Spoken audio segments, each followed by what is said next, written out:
So, honestly, I can't believe the level of joy and addiction this fragrance gave me. I'm always honest here, so I'll tell you what, the chance of that happening was not very high. Why? Stick around and you'll find out. The star of today's episode, Perseus from Parfums de Marly.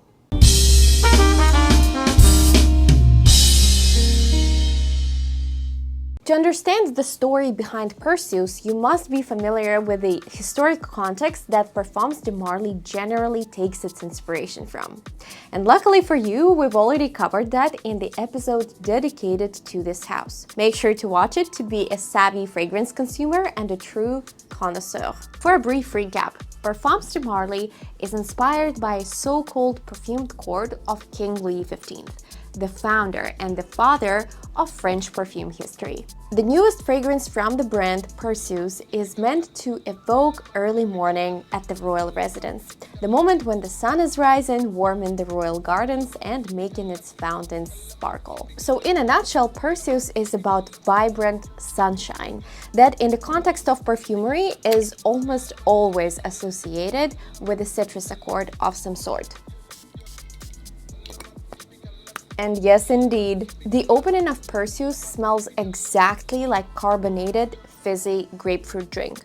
Super energizing, revitalizing, positive, vibrant, and slightly sour. It's really hard to imagine any other citrus when you inhale Perseus because it's very much about this obvious, naturalistic grapefruit. As any other citrus, it gives you the bright, the fresh, the cooling effect, but what makes the smell and the taste of grapefruit really stand out is its distinct bitterness, which you get plenty of in Perseus as well.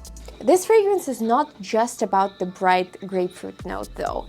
In reality, it belongs to a super classic summer fragrance department of woody citrus perfumes. The woody foundation of Perseus is dancing around the beautiful vetiver note that has a dry, earthy, smoky smell. Perfumes that feature this combo of vetiver and citrus are always a win for me because I really like how these notes complement each other. Vetiver reminds me of this warm, dry, dusty air in a desert, and in that context, the freshness and the cold smell of grapefruit or any other citrus creates this perfect balancing, blessing effect in such compositions. Earlier, I said that I did not expect Perseus to have such an addicting effect on me, to the point that I said, I need a bottle of this. Why is that? This department of citrus vetiver is already covered for me by another super staple fragrance called Terre d'Hermès by the legendary perfumer Jean-Claude Ellena. Well, at least that's what I thought. And not sure what happened, but I've caught myself reaching for my teeny tiny sample of Perseus as frequently as I would reach for my full-size bottle of Althair. And now I think I know the reason. There's one thing that Parfums de Marly knows how to do best, and that is how to take a commonly appreciated fragrance profile and elevate it to a niche level. To this date, it's a subliminal effect of Parfums de Marly, for me.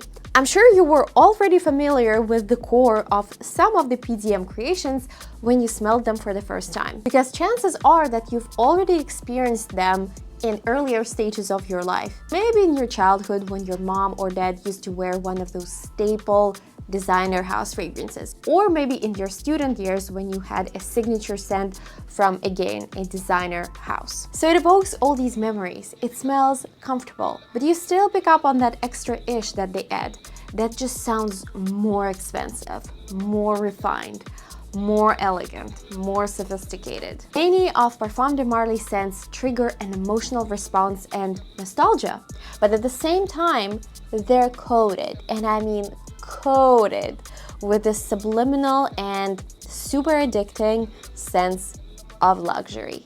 I'll let you guys think about it and share your thoughts in the comments while I here dive a little bit deeper into Perseus. We have established that it's a woody citrus composed with a bitter, fresh and juicy grapefruit and a dry, smoky vetiver in the base. As Perseus dries down, I'm also picking up on this slight cosmetic nuance thanks to geranium, and I think that's what makes Perseus more unisex. And of course, I cannot not mention ambergris. That definitely adds that pleasant, salty, musky effect to this fragrance the more it settles on your skin. If you come across a blogger that tells you that this juicy citrus effect of Perseus will last for hours, run from their page. Here is the truth. Your journey with Perseus will not remain pungent and vibrant indefinitely.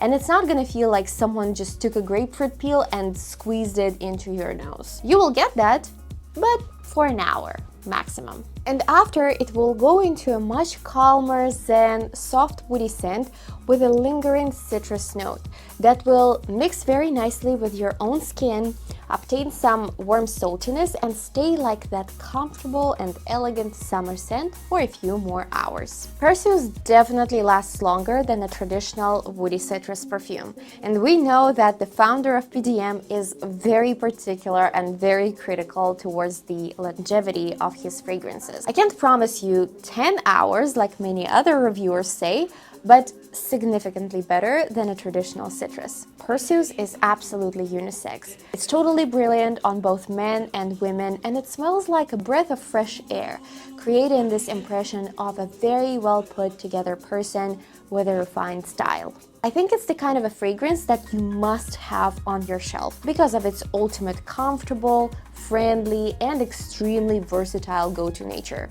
especially during spring and summer. Have you tried Perseus yet? If not, rush over to Centrique and grab your sample. And don't forget to share your thoughts in the comments. Thank you for your likes and subscriptions, and I will see you in the next video.